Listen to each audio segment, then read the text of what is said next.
कृष्णापुर एक खूबसूरत गांव था जहां हरी भरी खेतियां लहलहाती थीं। इस गांव में एक पतली सी नदी बहती थी जो किसानों के लिए जिंदगी का सरचश्मा थी। मंदिर की घंटियां सुबह शाम गूंजती और गांव वाले भगवान कृष्णा की पूजा करते थे। इस गांव में हरि प्रकाश नामी किसान रहता था जो अपनी सादगी और मेहनत के लिए जाना जाता था। हरि प्रकाश का चेहरा लकीरों से भरा था जो सालों की मेहनत की अक्कासी करता था। उसका घर कच्चे पत्थरों से बना था और सामने एक छोटा सा आंगन था। हरि प्रकाश के 4 बेटे थे जिन्हें उसने अपने हाथों से पाला था। रमेश सबसे बड़ा बेटा था जो अपने बाप की तरह मेहनती था। श्यामलाल दूसरा बेटा लालची और खुदगर्ज था और हमेशा आसान रास्ता ढूंढता था। गोपाल दास तीसरा बेटा श्यामलाल से भी ज्यादा लालच में मुब्तला था।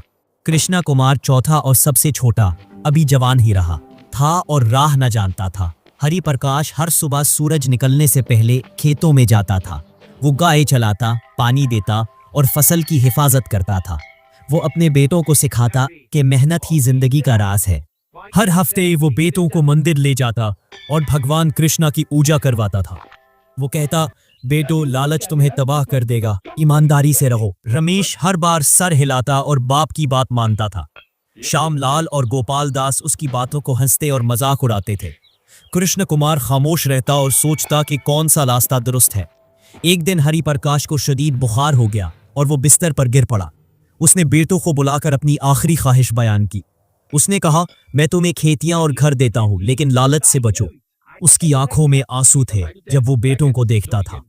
चंद दिन बाद हरि प्रकाश की मौत हो गई और घर में गहरा सोग छा गया। गांव वालों ने आकर ताजियत की और हरि प्रकाश की तारीफ की।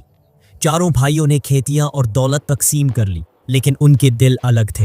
रमेश ने अपना हिस्सा लेकर खेतों में मेहनत शुरू की। वो सुबह 4 बजे उठता और गाय को चलाता था जो उसकी वाहिद साथी थी। वो खेतों में पानी देता और हर पौधे की देखभाल करता था। उसका घर कच्चा था लेकिन उसने उसे अपने हाथों से मरम्मत की। वो पुरानी चटाई पर सोता और सोचता कि मेहनत से ही खुशी मिलती है। हर दिन सूरज तुलू होते देखता और भगवान कृष्णा का शुक्रिया अदा करता। उसने गंदम, चावल, दाल की फसल उगाई जो उसकी मेहनत का सबूत थी। वो हर हफ्ता मिट्टी की जांच करता और कुदरती खाद बनाता था। गांव के बूढ़े किसान उसे मशवरा देते और वो उनकी बात मानता था। एक बार बारिश न होने से फसल खुश्क हो रही थी। रमेश ने दिन रात नहर से पानी लाने की कोशिश की। उसने अपने हाथों से नहर के किनारे को मजबूत किया। उसने गांव वालों से मदद मांगी जो उसकी मेहनत देखकर मुतासिर हुए। लोग खेतों में आए और पानी लाने में उसकी मदद की। आखिरकार बारिश हुई और फसल दोबारा हरी भरी हो गई। गांव वालों ने उसे मेहनती रमेश कहा और इज्जत दी। वो हर जुमा मंदिर जाता और पूजा के बाद खैरात देता था। उसकी कमाई से उसने घर के लिए कुआं खुदवाया। उसने गरीब बच्चों के लिए खाना बनवाया और बांटा। वो भाइयों से कहता, मेहनत से ही खुशी मिलती है, आ जाओ मेरे साथ। श्यामलाल और गोपाल दास हंसते और कहते, हम आसान रास्ता तलाश करेंगे। कृष्ण कुमार कभी कभार मदद करता लेकिन दिल मुतमईन न था। एक दिन शदीद सैलाब आया और खेतों में पानी भर गया। रमेश ने रात भर जागकर मिट्टी का बांध बनाया। उसकी मेहनत से अपनी खेती के साथ दूसरे खेत भी बचे। गांव वालों ने उसे सलाम किया और कहा, तू हमारा फख्र है। रमेश ने मुस्कुराकर कहा, यह भगवान की मेहरबानी और मेहनत का नतीजा है। उसकी जिंदगी अब खुशहाली से भर गई लेकिन दिल भाइयों के लिए दुखी था। श्यामलाल मेहनत से नफरत करता था और लालच में मुब्तला था। वो हर वक्त सोचता था कि पैसा कैसे जल्दी कमाया जा सकता है। एक दिन गांव के बाहर ताजिर कमाल चंद आया जो दिलकश कपड़ों में था। उसके हाथ में एक चमकता बैग था जो श्यामलाल को मुतवज्जा करता था। कमाल चंद ने कहा, बेटा मेरे पास सोने की कान का मंसूबा है। इसने वादा किया कि पैसा दुगना कर देगा, बस 6 महीने लगेंगे। श्यामलाल के दिल में लालच जाग उठा और उसने फैसला कर लिया। उसने अपनी खेतियों का पैसा जो बाप ने दिया इकट्ठा किया। उसने घर का पुराना सामान भी बेच दिया ताकि ज्यादा पैसा मिले। उसने बीवी से कहा, 6 महीनों में शहर जैसा घर बनाएंगे। बीवी ने शक जाहिर किया लेकिन श्यामलाल ने उसकी बात न मानी। कमाल चंद ने एक कागज दिया जिस पर वादा लिखा था। श्यामलाल ने बड़े फख्र से पैसा दिया और कागज को अपने पास रख लिया। तमालचंद मुस्कुराकर चला गया, लेकिन उसकी आंखों में चालाकी थी।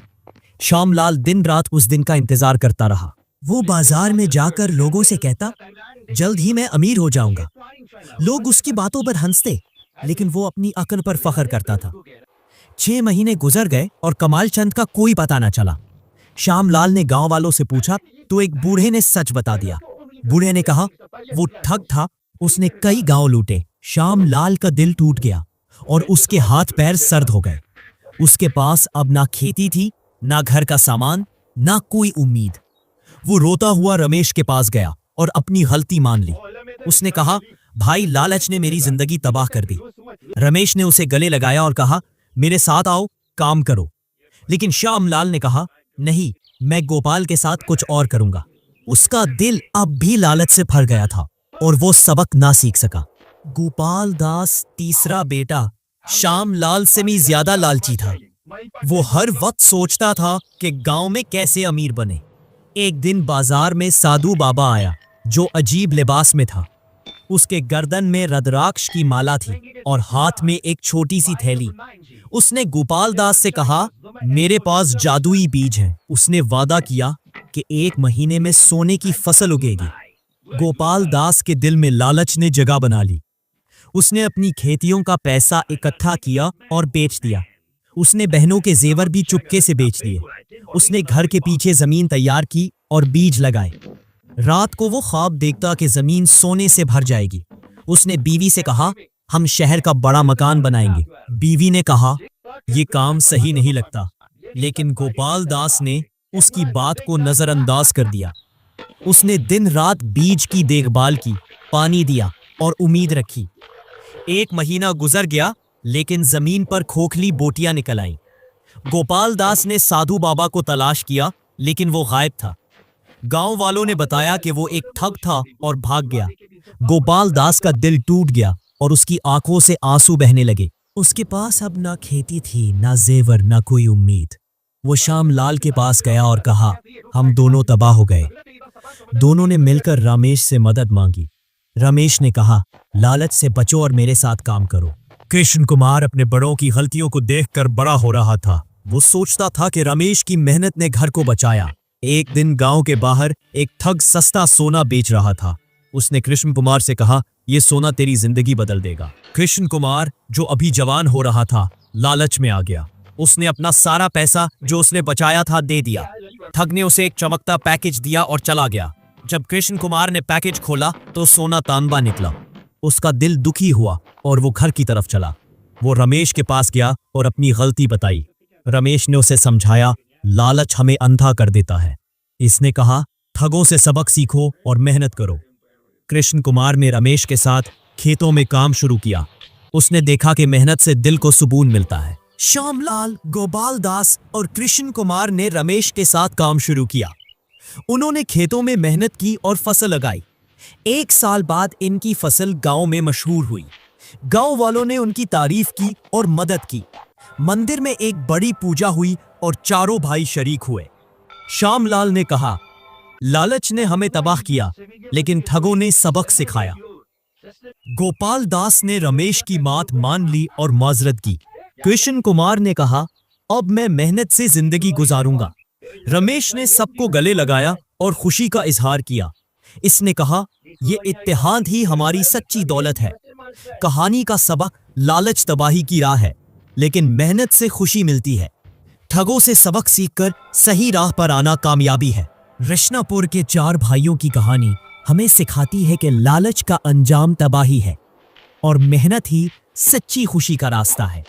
रमेश, श्यामलाल, गोपाल दास और कृष्ण कुमार के सफर से हमें यह सबक मिलता है कि गलतियों से सीखकर सही राह पकड़ी जा सकती है। अब आप भी अपनी जिंदगी में मेहनत और ईमानदारी को अपनाएं। हर छोटा कदम जो आप मेहनत के साथ उठाते हैं, वो आपको खुशी और कामयाबी के करीब ले जाता है। तो आज ही शुरुआत करें। अपने ख्वाबों को हकीकत बनाने के लिए मेहनत का रास्ता चुनें और अपने खानदान के साथ मिलकर एक नई शुरुआत करें। क्या आप अपनी कहानी लिखने के लिए तैयार हैं? अगर ये कहानी आपको पसंद आई तो हमारे चैनल को सब्सक्राइब करें, वीडियो को लाइक करें और अपने दोस्तों और खानदान के साथ शेयर करें। आपका एक छोटा सा कदम हमारी कहानियों को और लोगों तक पहुंचा सकता है।